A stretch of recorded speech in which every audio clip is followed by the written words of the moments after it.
네, 우리 기도하심으로 피우다 시작하겠습니다. 하나님, 오늘 말씀으로 또 우리를 불러주시고 주의 말씀 묵상하게 하시니 감사합니다.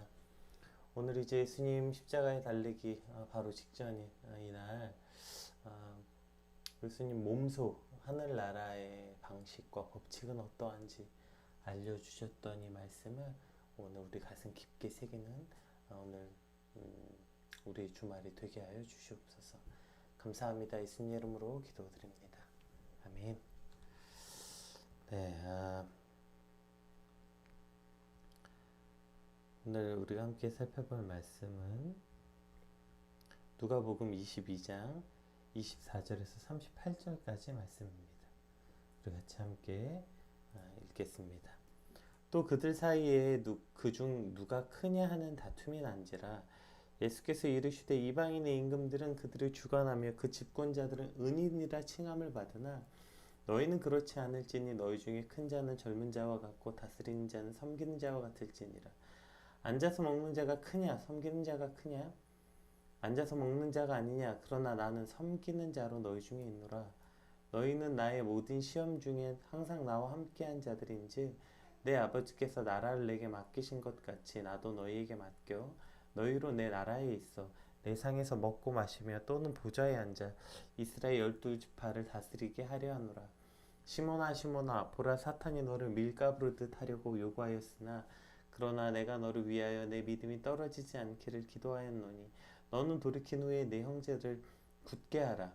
그가 말하되 주여 내가 주와 함께 오게도 죽는 데에도 가기를 각오하였나이다. 이르시되 베드로야 내가 내게 말하노니 오늘 닭울기 전에 내가 3번 나를 모른다고 부인하리라 하시니라. 그들에게 이르시되 내가 너희에게 전대와 배낭과 신발도 없이 보내었을 때에 부족한 것이 있더냐? 이르되 없나이다. 이르시되 이제는 전대 있는 자는 가질 것이요 배낭도 그리하고 검 없는 자는 겉옷을 팔아 살지어다. 내가 너희에게 말하노니 기록된 바 그는 불법의 동리로 여김을 받았다 한 말이 내게 이루어져야 하리니 내게 관한 일이 이루어져 감이니라. 그들이 여짜오되 주여 보소서 여기 검 둘이 있나이다.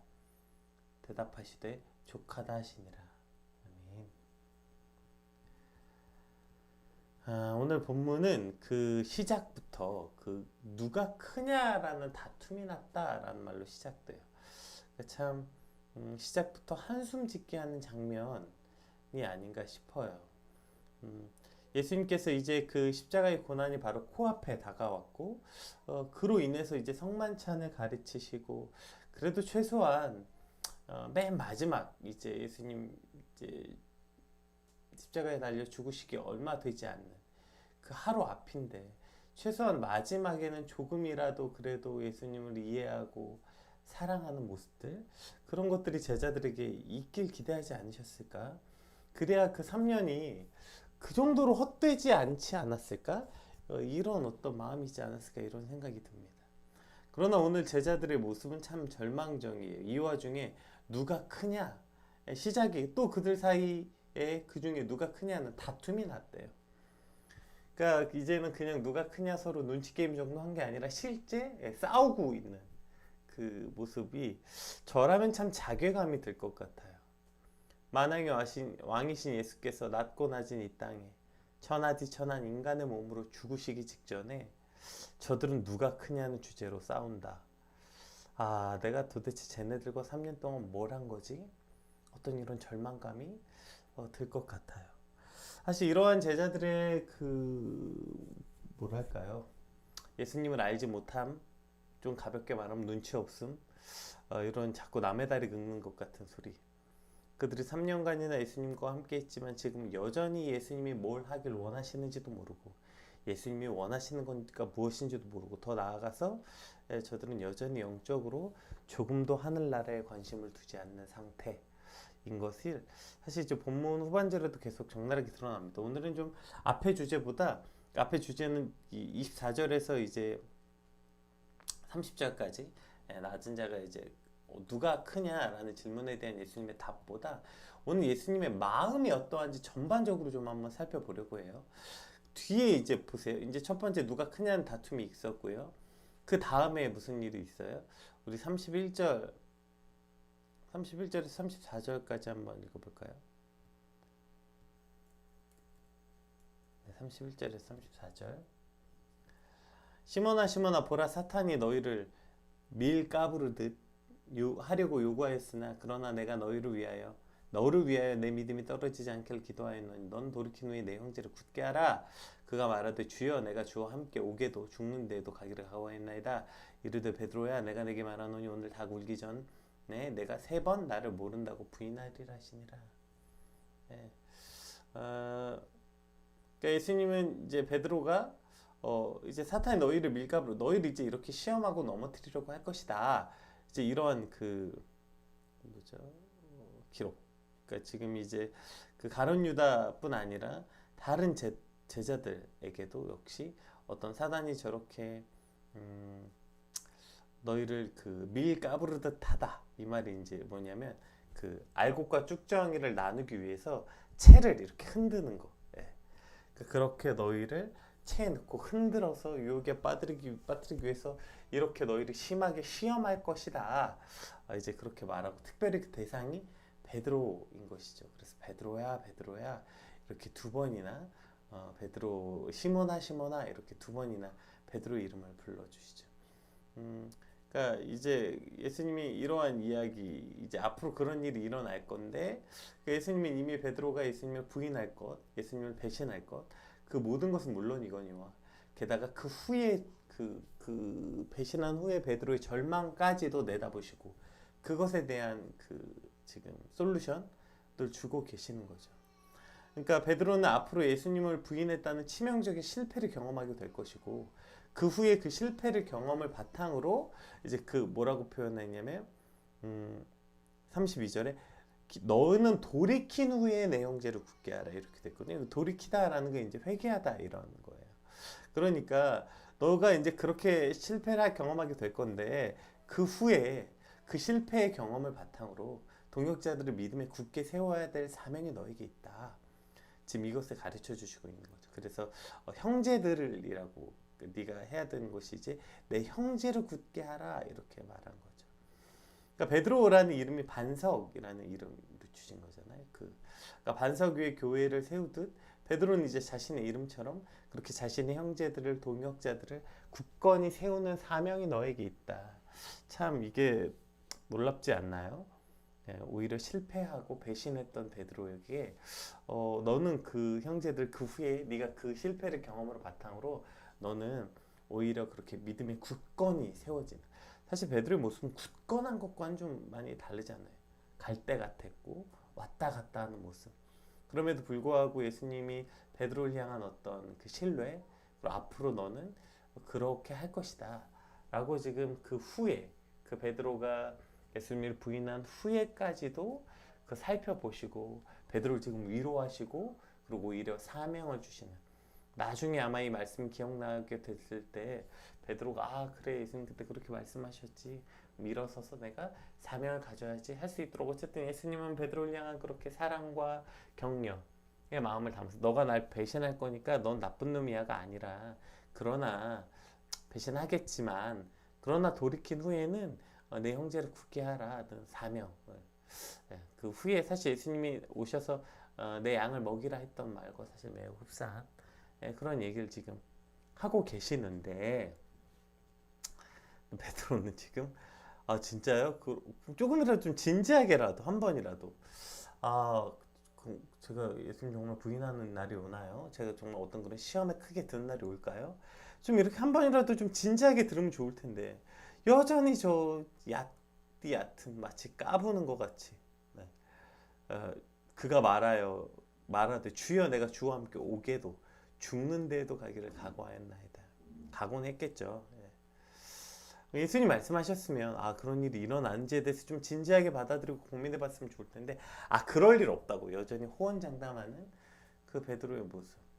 그러니까 지금 예수님이 얼마나 거기까지 내다보고 진지하게 그 와중에 누가 크냐고 싸우고 있진 않나. 이제 네가 나를 배신할 거지만 괜찮아.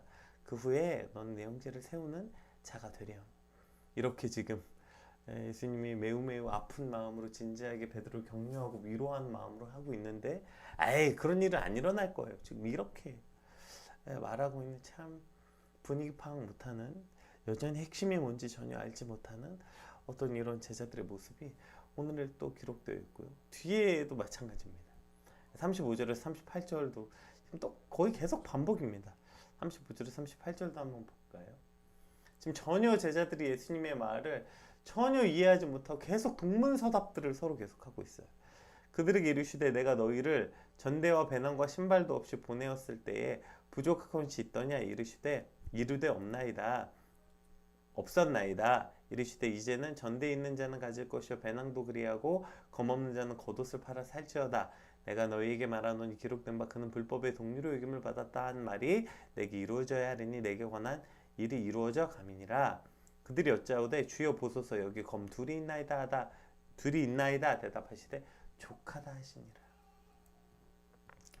그러니까 지금 제자들에게 너희가 이제 내가 너희 전도 보냈을 때 그때 전대도 없이 가라고 이제 그때 알려주셨잖아요. 아무것도 준비하지 말고 전대도 배낭도 없이 그렇게 그냥 복음에 집중해서 그렇게 나가서 가르쳐라 이렇게 이제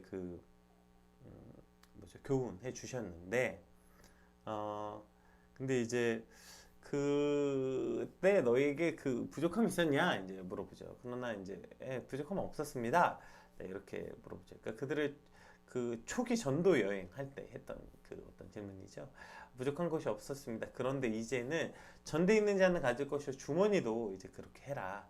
이렇게 하는 것은 이제는 그러니까 너희가 예수님 당시에 평화스럽고 우호적 그러니까 예수님이 함께 있을 때는 그렇게 복음 전하고 했던 일이 전대도 없고 그렇게 준비 없이 가서 해도 충분히 그렇게 복음을 전할 수 있었지만 이제는 예수님이 십자가에 넘겨진 이후에는 너희 삶이 이제 그렇게 복음 전하는 일이 그렇게 쉽지 않다.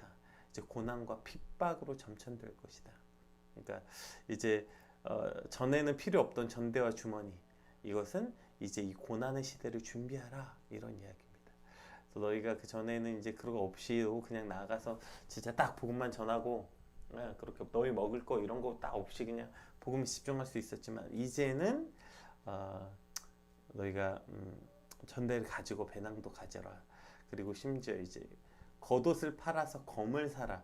겉옷은 당시 여러 번 말씀드렸다시피 팔레스타인 지방의 겉옷은 이불이었기 때문에 겉옷은 거의 생필품이었습니다. 그러니까 이제 저녁에 급격히 기온이 내려갔는데 추위를 피하는 그 이불로 사용됐던 그 겉옷을 그것을 팔 만큼 그것보다 검을 사라. 그러니까 이제 너희가 그런 영적인 전쟁을 준비해야 된다. 이제는 그 삶이 참 어려울 거다 이런 얘기하시고 이제 저는 불법의 동류로 여김을 받았다. 이건 이사야 53장에 이제 예수님을 인용하는 거거든요. 그러니까 불법자. 그러니까 여기 이제 이사야 말씀에 예수님을 예언할 때 했던 그 말씀. 그러니까 불법자로 동류로 여김을 받았다. 그리고 이제 그 받은 것이 동류로 여김을 받았다 한 말이 내게 이루어져야 한다. 그러니까 그 이사야 말씀이 이루어진다. 그리고 그 불법자의 동류로 여김을 받은 것은 당연히 이제 제자들도 예수님과 함께 그 동류로 여김을 받을 것이죠. 그러니까 이제는 너희가 이제 예수님 십자가 달리고 난 후에 너희 삶이 참 어렵고 힘들 것이다. 본격적으로 영적인 전쟁이 시작될 거고 거기엔 이러한 준비가 필요하다. 고난에 대해서 어쨌든 각오하자. 그러니까 너희가 잘못한 것이 없이 불법자로 여김을 받은 나처럼 이제 너희도 역시 그렇게 잘못한 것 없이 너희도 불법자로 여김을 받아서 고난 가운데 처해질 것이기 때문에 이제 준비해야 된다. 이런 말씀을 주고 있는데 갑자기 베드로가 뭐라고 얘기했냐면 자신이 아마 검을 가지고 있었나 봐요. 그러니까 지금 여행자들이 여기서 검이라고 번역된 이 단어가 이제 마카이라는 단도, 그러니까 조그만 여행자들이 가지고 다녔던 이제 호신용 칼을 말한대. 그러니까 지금 그 칼을 사라는 말에 자신이 가진 검 2개를 보여준 거예요. 예수님의 말씀을 전혀 의도도 파악하지 못했고, 그리고 이제는 마치 이런 거였겠죠. 드디어 무력을 사용하시나? 드디어 이제 예수님께서 로마의 압제로 벗어나기 위해서 예수님께서 드디어 이제 칼을 뽑아 드시고 우리 보고 이제 무장봉기. 야, 이제 칼을 사서 우리가 진짜 이제 이기는 건가? 뭐 이런 전혀 엉뚱한 말도 안 되는 그런 생각을 이제 했던 것이죠. 어쨌든 그런 어쨌든 얘기 있으면 너도 조카다, 됐다 이제 이야기하심으로 대화가 끝이 납니다.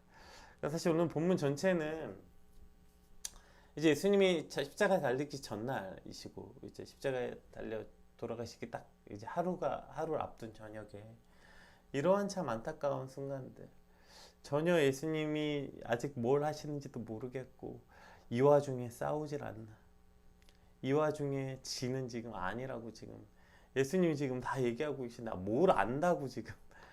좀 가만히 듣고 좀 있어라. 지금 이제 예수님 그 유언과 같이 얘기하시는 거잖아요. 야, 그럼 좀 분입 확지 말고 오늘은 좀 듣고 있어, 베드로야, 가만히. 근데 오늘도 역시 나대면서 그냥 절대 그런 일이 일어나. 내가 주와 함께 죽겠다. 저런 얘기는 하죠.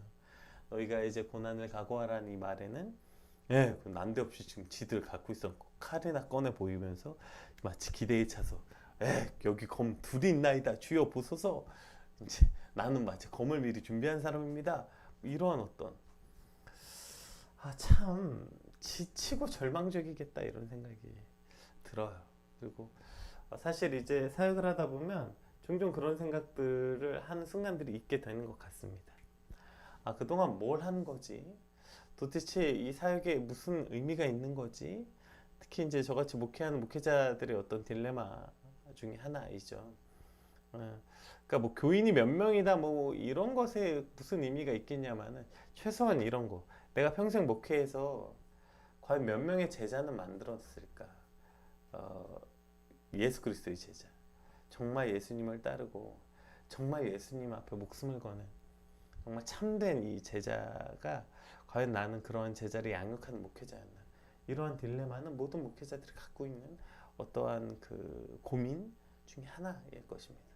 단순히 그냥 주일날 교회 나오는 교인들 뭐 헌금하고 교회 나오고 그냥 세상과 교회 사이에서 대충 그렇게 평생 어물쩡 살다가 묘비에다 내 이럴 줄 알았네 이런 묘비나 새기면서 죽는 그리스도인이 아니라 참된 그리스도인은 몇 명이나 만들까, 이런 생각들을 참 많이 하게 되고, 그런 생각들을 하고 참 그것들이 오히려 또 지치게 하는 아주 큰 요소 중에 하나인 것 같아요.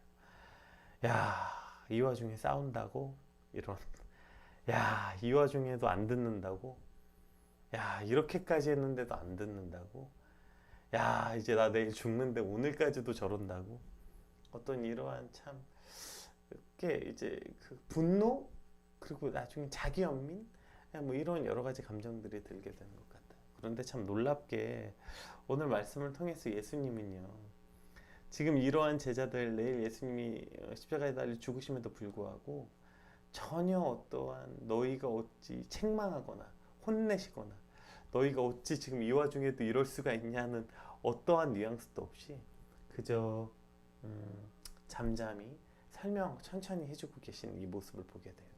그러니까 그들의 모습에 대해서 뭐라고 지금 뭐 충분히 하실 수 있음에도 불구하고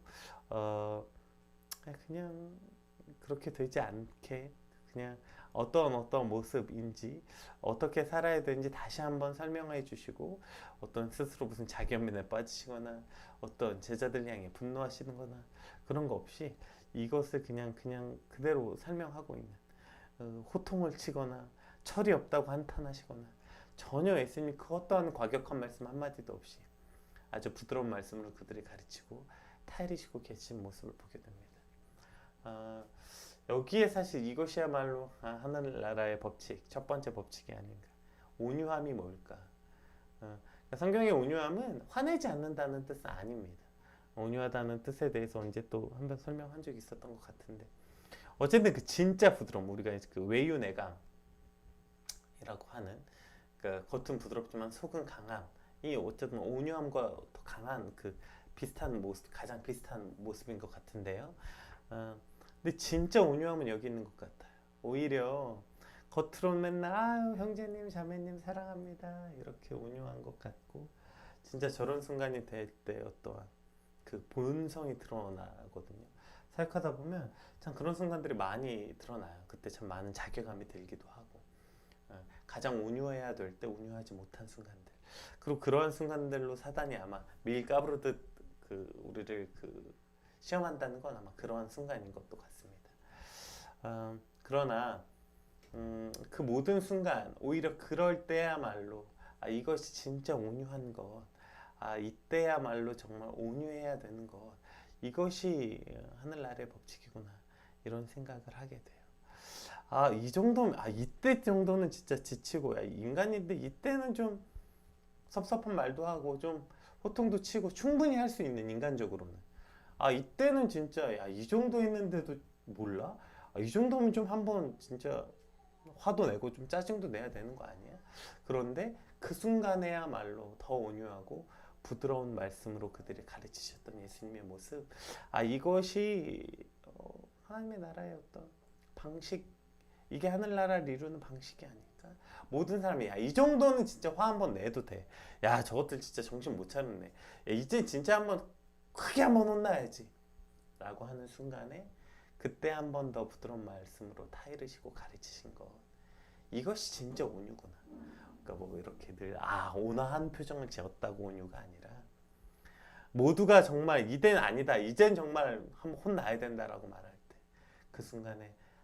그 순간에도 부드러운 말씀을 한 번 더 말씀하시고 가르치시는 것, 이것이 참 온유구나 라는 생각이 들고 내가 얼마나 온유함과 거리가 먼 사람인지 참 돌아보게 되는 것 같아요.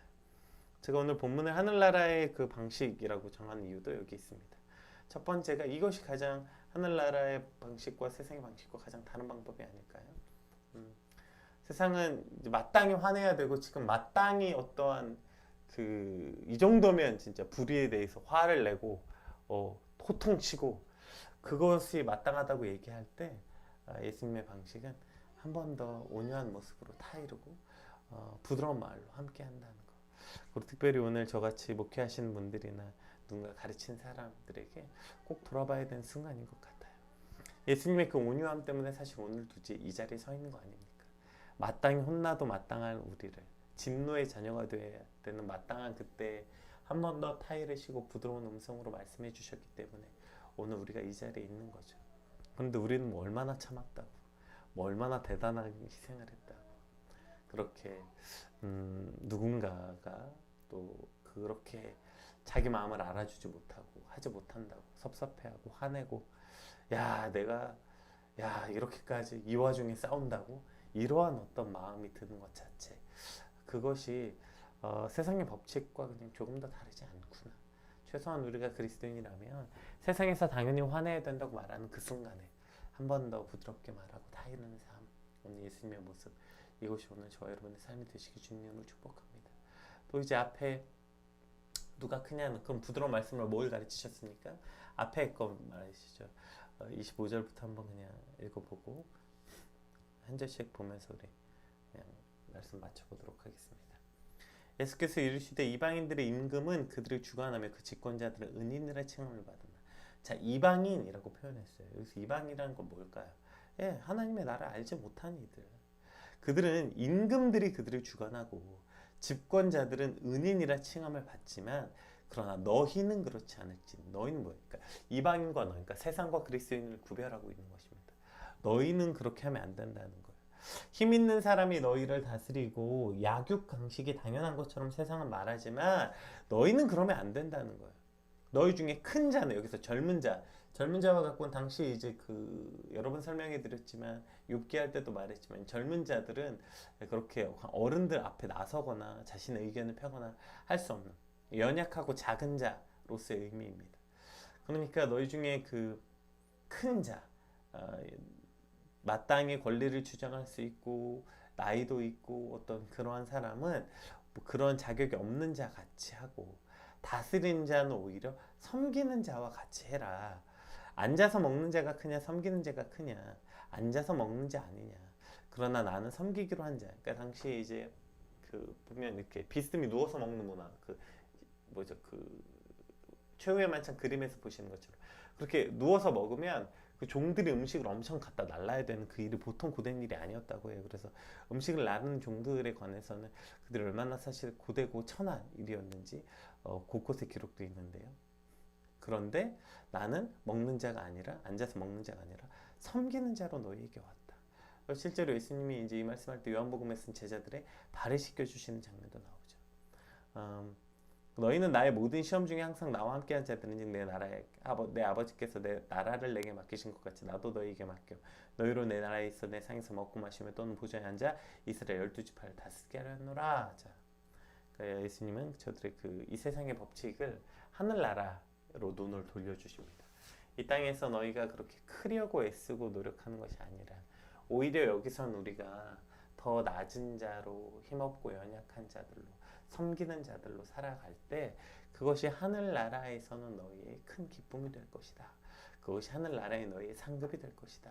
즉 소망이 하늘에 있다. 그러니까 이 땅에서 잘 먹고 이 땅에서 큰 자가 되려고 노력하지 말고 하늘을 꿈꿔라. 이렇게 제자들의 시선을 하늘나라로, 하늘 보좌로, 내 나라, 하나님 나라로 전환시켜주는 장면이 등장하는 것이죠. 이것이 사실 세상과 교회가 가장 달라야 하는 법칙 아닙니까? 세상에서 힘 있는 자가 마땅히 다스리고 누려야 하지만 교회는 그렇지 않아야 된다는 것이죠. 내 나라는 그렇지 않다는 것이죠. 그리스도인들은 그렇지 않아야 된다는 것이죠. 마땅히 누릴 수 있지만, 마땅히 즐길 수 있지만, 마땅히 권리를 주장할 수 있지만, 그러나 그렇게 하지 않는 것. 예수님은 당연히 먹고 마시고 누워있는 자로 있는 것이 당연하지만 예수님은 누워있는 자가 아니라 섬기는 자다. 본인 아이덴티티를 그렇게 말씀하셨고 이 땅에 우리를 생육하고 번성하고 다스리고 정복해라 라고 했던 그 다스리고 정복하는 방식 역시 힘과 능력으로 찍어 눌러 다스리는 게 아니라 오히려 이 땅을 돌보고 섬기는 일로서 아담이 부름받은 것처럼 오늘 우리의 삶도 그러해야 하는 것입니다. 오늘 우리가 마땅히 누릴 권리가 있고 뭔가 할 수 있는 자리가 있다 하더라도 그러나 기꺼이 내가 낮은 자리에 섬기고 그것을 누리지 않는 건 약육강식이 아니라 오히려 예수님의 말은 약자에게 약하고 강자에게 강한 삶, 이것이 그리스도인의 삶 아니겠습니까? 세상은 너무나도 안타깝고도 비겁하게 약육강식이라는 말, 그것으로 마치 우리 스스로를 짐승과 전혀 다르지 않는 인간으로서의 존엄이 아니라 짐승과 거의 다르지 않는 삶으로 여기고 그것을 당연하다고 말하죠. 힘 있는 자는 누리고 힘 없는 자는 뺏기고 짓밟히는 삶. 그러나 그렇지 않다는 것입니다. 오히려 힘 있는 자가 힘 없는 자 같이 살고 그렇게 세상 임금과 같이 하지 말고 이방인들이 임금들처럼 주관하지 않고 오히려 너희는 섬기는 자로 살아라. 이렇게 이야기하시고 예수님 몸소 친히 그렇게 최고의 섬김을 보여주셨습니다. 오늘 저와 여러분의 오늘과 주일이 자칫하면 어느새 또 내가 앉아서 먹는 자가 되어 있지 않나 돌아보고 혹시 어느 순간 내가 이제 경력이 쌓이고 나이가 먹고 어느 순간 또 앉아서 먹는 자가 되고요 원했다면 주님 영적으로 깨어나서 오늘 벌떡 일어선 날이 되게 하여 주시옵소서. 벌떡 일어나 서서 먹는 자가 아니라 앉아서 먹는 자가 아니라 벌떡 일어서 서서 수종 들고 섬기는 자. 주님 이것이 나의 삶이 되게 하여 주시옵소서. 우리 같이 받은 말씀 놓고 함께 기도하겠습니다. 기도합시다.